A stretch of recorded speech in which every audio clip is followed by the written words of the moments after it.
May isang pinata na ang pangalan ay Juan Tamad. Sa sobrang tamad niya, ay lagi niyang iniisip kung paano niya gagawin ang mga bagay-bagay na hindi kumikilos o nagtatrabaho.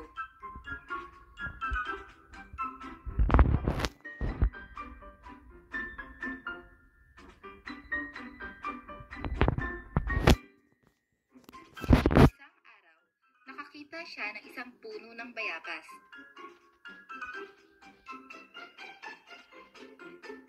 Ito ay hitik sa bunga at nakita niya ang mga hinog at malalaking bayabas na nakapitin sa mga sangay nito.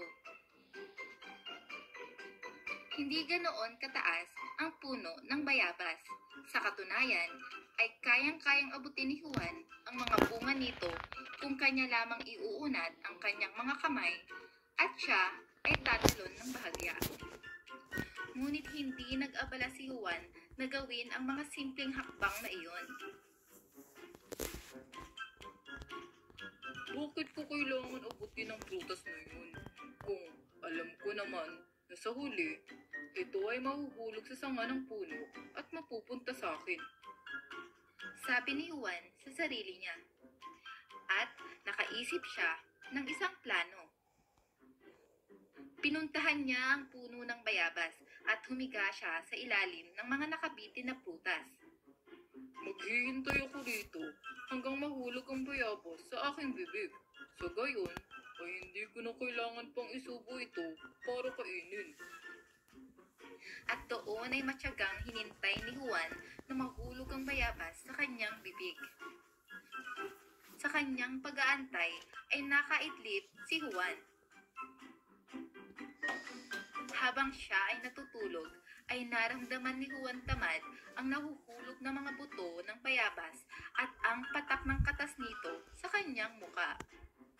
Minulat niya ang kanyang mata at nakita niya ang isang ibon na masayang pinagpipiyastahan ang masarap na prutas. Tumayo si Juan sa kanyang pagkakahiga at tuluyan ay siya ay sumuko sa kanyang plano. Siya ay umuwi sa kanilang bahay ng bigo at gutom.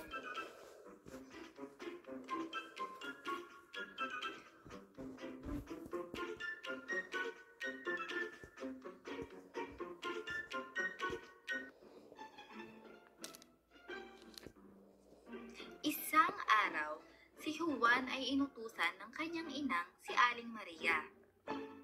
Juan, pumunta ka sa palengke at bumili ng mga alimangong may uulam natin sa pananghalian.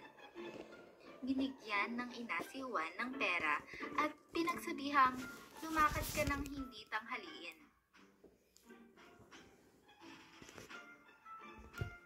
Nang makarating si Juan sa palengke, ay lumapit siya sa